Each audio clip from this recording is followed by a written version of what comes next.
Hi guys, my name is Meghana Kaushik and I'm here to talk to you about extempore speaking or improv speaking.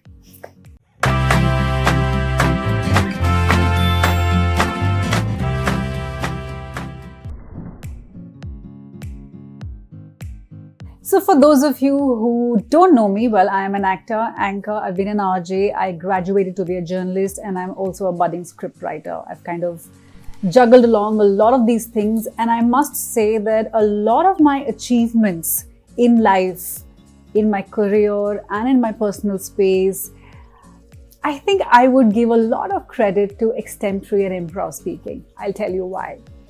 So my dad was in the army and I grew up going to a lot of small schools across India until my 6th standard, where my dad got posted to Lucknow and I went to my first big school where speaking in English was compulsory for every student. And I couldn't speak English. Like, I literally had no way of even putting a sentence of English out. So I would write small sentences to be able to talk to my teachers. Anyhow, I think that was the school where my life changed, because I remember in the assembly we used to have every morning a student from a certain class, 6th, 7th standards usually, who would read out the news headlines. And I still remember there was this girl who read the news headlines, but at the end of each headline she gave it her own twist, like she had her own perspective, which was either funny or speculative, or she left us with a question, that got us thinking. And I realized that I want to be like her. I want to be able to go up on a stage and speak my mind freely and move people in a certain way, whether I could make them laugh or cry or, sort of inspire them. And that's, I think, the beginning of the journey for me to really start working towards my improv speaking skills, my public speaking skills, and of course, just being a good talker. Well, now there are a zillion reasons why one should be a good improv speaker, in the long run as well as in the short run, which is the competition. Well, first of all, it helps you really think on your feet and think out of the box. Because when you're given a topic on the spot and you have to maybe spend a minute talking about it, you need to really have a kind of a brain that can churn out that kind of thoughts. And well, one thing would lead to another, and you would have so many things out in front of you, which you would have shared with an audience that even you didn't know. So, well, for me, improv has always been a way to also know my own mind, my own self, my own personality. So I can be funny, I could be intelligent, I could be full of fun facts, I could inspire people, I could really leave them thinking about something, I could tell them a story, I could take them on an adventure. I mean, there are just so many things you can do with an improv, right? Okay, so let's start with what is extempore speaking or improv speaking. Well, in school you'll be doing it as a part of your extracurricular activity, but in life you'll be doing a lot of it for a whole lot of reasons, whether it is to tell stories, to get a job, to entertain people, to make friends. I mean, there are a zillion reasons in the world why you need to be a good public speaker or an improv speaker. In school, I remember we used to have this competition called, extempore competition, where between a minute and a 3-minute window, we would have competitions where one were given a topic on the spot and we had to go blah, blah, blah, blah, blah, blah, blah. And the challenge always was for me in the beginning, what will I talk about, right? And do I have the skills? Am I good enough? I mean, look at that girl, she's so bright. Look at that boy, he's so intelligent. Okay, all of these things will cross your mind too. But today I'm going to give you a quick roundup on what all could really be the golden rules to score well, make an impression, and win that competition. I think for me, improv has also been a great way to sort of exercise my brain and to see what really comes out from this giant brain of mine, which By the way, I use maybe below 3% off, which is like nothing. So while improv also gives you that freedom of exploring the creativity of, your own brain, the imagination that you have, and, really putting all the knowledge that you come across, whether it's by reading books, by watching television, by watching people in life in general, or just being observant of things around you and really collecting those experiences, those moments, and you'd be surprised of how those little things that you probably have seen walking down the street, or somebody said something to you, all of those little experiences and emotions sort of, find a way, turn into a thought, and then come out through your improv speaking. It's a great way. Improv for me in the long run is also a process which I feel is great for making friends, to really communicating with people and finding that connection. Because when you're able to have a conversation with someone and, make them laugh, encourage them, inspire them, tell them a story, or take them on a journey of words, you really find either some things that are very common and you connect, or you just sort of leave them with an impression that, wow, look at that person. He is so bright. She is so smart. So, improv is all about making that human connect. Improv is also a great way for you to sort of build a logical reasoning. Sometimes when you're given a certain subject or a topic, or you asked something, there are 1,000 things running through your mind, but you can't say them all out loud, right? You need to pick on the things that make sense, that sound logical, that sound sensible, that make an impression. Otherwise, all that rambling and spending that a minute or a 3-minute doing that exercise is going to be a waste if you're not going to make an impression. So, improv is a great way to sort of control your thoughts and only give out what is necessary, what is impressive, what is going to get you the job or the prize.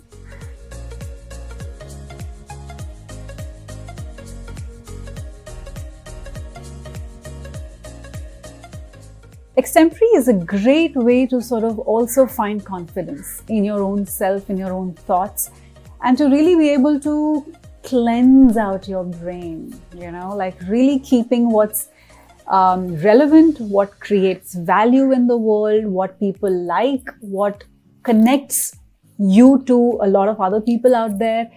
And it's a process of growth. With time you realize the stories that you told when you were younger will not be the same story that you'll be telling when you're older, because I feel everyone connects differently at a different age. And improv will be a great way to find your own growth center, I feel. And lastly, I feel improv is a great way to become someone influential later in life. Why I say that? Because if you actually notice all the leaders around you, all the role models that you have in life, they're great improv speakers, because you talk to them or you indulge in a conversation or you watch them speak on stage, they would always have something so amazing to say. Whether it's an anecdote from their life, an experience that they're sharing, or just really inspiring you with the stories and motivating you, building your morale, giving you that hope, that extra drive that you need in your life.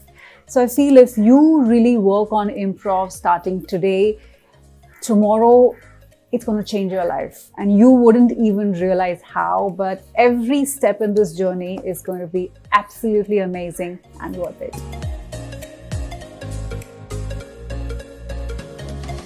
Now, what should you do to prepare an impressive extempore or an improv speech? Well, here are certain things that I feel would definitely help you. Firstly, you need to have enough content, enough knowledge, enough fun facts, enough stories, anecdotes, something that really indulges and engages people in the audience, whether you're on stage, whether it's in a conversation, whether you're talking to your boss, your colleagues. Tomorrow you could be giving a farewell speech. I mean, there's just so many ways, right? So I feel really read a lot. Jokes, humor, sarcasm, a good question. These are the things that will always come in handy when you're doing an extempore, because These are the things that will actually engage other people's minds as well. And I think humor is always a great way to make an impression. So now you've got all that information with you. You've checked your facts, you've got a lot of jokes ready, you've got anecdotes, you've got experiences, you've got some maybe quotes, maybe, something from here and there that you observed in life. I used to still remember watching National Geographic and Discovery were my favorite things. I used to watch a lot of cartoons as well. So I used to use all of those things somewhere in my extempore. And besides that, I watched a lot of Charlie Chaplin. I mean, that guy was tragic, but he was supremely funny and very, very educative. Once you start watching, you'll know why. Now, the next thing that you need to really make an impression is to have that confidence. You know what you are doing, what you're saying. You have complete faith, complete conviction. You trust your thoughts, you trust yourself. So you've got to really pace out everything. Don't ramble. Don't go in a hurry that you got to finish it, because a minute is a very long time, my dear friend. So if you're going to run through all your thoughts in 30 seconds, you'll have nothing for the next 30 seconds. So, really calmly analyze your thoughts. Take your time. Don't rush. Find your own space, something that, you're comfortable with. Don't look at other people. Don't go by what your competitors are doing. Do what is right for you.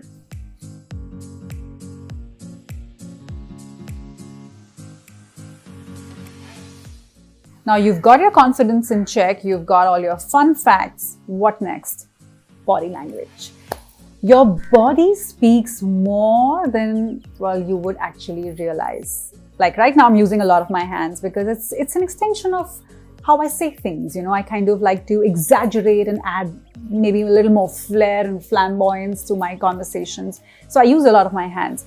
But while you're on stage and if you're nervous and you're fidgety and you're, you're stealing your eye contact and you're not really sure of what you're saying, and your body has a lot of ways to tell people that. And that is never going to make a good impression. So make sure that your body language is something that you really work upon besides just, your confidence and your content. What else? We've got confidence, we've got the right body language, we've got the content. But unless you're able to use all of this correctly in a nice flared modulation, how are you really going to get your thoughts out? So for you to really make an impression, the audience have to be able to hear every word and connect with every sentence and thought. So you need to have articulation, modulation, and fluency. So you really need to have what you're saying ready in your mind before you start speaking. Unless you don't have that, you're going to struggle on stage and then you'll stutter, stammer, lose the chain of thoughts, and that's not going to be nice. I think the best thing to do is really like a boss, get into that and just go for the gold. Now, the last thing you need to do is, after having all of these, is to be able to complete what you're saying in the given amount of time. So if you've got 3 minutes, they usually give you time to prepare. But if you have a minute, then you might as well have like your start, middle, and the end ready. And try and leave that end with a bit of a bang, like a joke or something of a question that really gets people, thinking, and it stays with them, if you sort of ask a question and leave. Or, a story that really stays back, So I feel you need to have control over your thoughts, but also make sure that you're creating value out of your time. Your thoughts are not just a ramble, and you really have something valuable to say that people will remember. Because at the end of the day, the competition is tough and everyone would have prepared well for it. So in a minute, to pack in all that information is the right use of time. Okay, now some of the exercises that I used to do that helped me prepare for extempore. The first thing my dad told me was to read English papers, newspapers out loud, or magazines or comic books, or any material that, or maybe even actually plays, if you have a bit of, dramatic flair in the way you speak, like I do. So read out in front of a mirror and practice, maybe doing a paragraph on your own.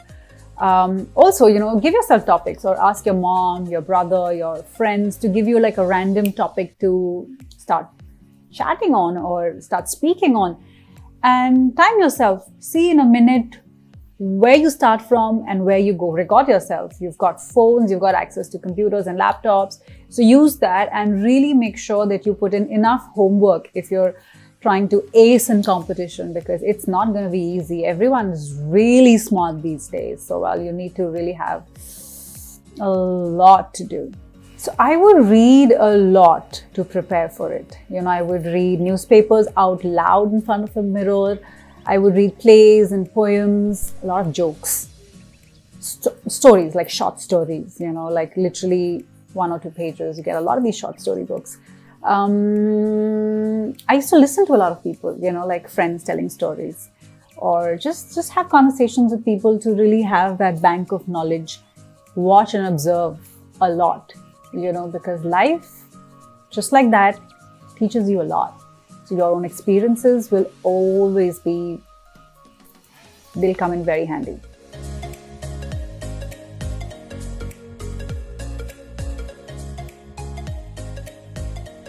So I would also suggest that you watch a lot of news, but I don't think that's a good idea these days. So for you to really prepare well, you can watch a lot of these TED Talks which are available online. A lot of them. Some of them are very, very good. So find the content that interests you, because online there is a whole bunch of things to choose from. So you can, watch TED Talks. You can watch a lot of these famous people, giving a speech. I don't know, and people who you look up to, like I watched a lot of, I used to watch a lot of plays, people giving monologues and skits, small skits. There are a lot of these small skits online as well. And TED Talks, documentaries. So there's just so many things online. You'll find a lot of content. So use your time well. Alright, so that was all the gyan I had to give you about extempore or public speaking or improv speaking. But I'm going to share with you my 3 golden rules for you to ace the job. First, really center your thoughts. You should have everything in place. Before you say it out loud, you should know what you're going to say. Not the other way around. That's not good. I mean, sometimes, but usually no. I wouldn't recommend that. Secondly, just enjoy yourself. The idea to be a good speaker is to really enjoy yourself. To really have faith in yourself and what you're saying, and to be able to connect with the audience, without you just, making it look like it's a job that you have to do or a competition that you have to win. No, you're there like a boss. You've got to own that space and you really got to have a good time. And lastly, I feel always be true to yourself. Be honest to yourself. Whatever it is that you're saying in an improv conversation or an improv competition should really seem like it's coming from you, like it's coming from me, Meghna, it's coming from you. So it should have your flaws, your unique qualities, a lot of your personality, so whether you're intelligent, it should reflect that. If you're funny, it should reflect that. If you're really quirky and creative, it should reflect that. Use your uniqueness to really bring out that X factor. So if you have a different accent, or you speak with your hands, or you have a certain way of saying things, or you're great at telling jokes and stories, so use all of that and make it your own.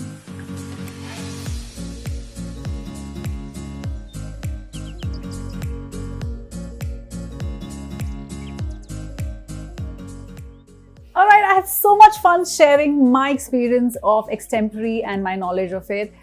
But it's time for me to go. Before I do that, I want to leave you guys with a little bit of something.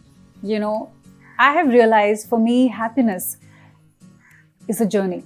I started somewhere wanting to get happiness out of a certain amount of things, but over a period of time, all of that has changed. Things that make me happy today were never the things that I thought of while I was a little kid. And I think, except for one, which is my time with pets, dogs, animals. I mean, I can do that all day. But coming back, I have a small contest for all of you. I want you to send me a quick 45 seconds to a 1-minute improv on the topic of happiness. It could be anything. Go wild, play with the idea, bring out something that, nobody has seen before in you. I want to see that, and the world wants to see that. And send your entries to litkidsindia@gmail.com. I think it's somewhere on the screen. Send us your entries, and I can't wait to see what you guys do. Thank you so much. Bye.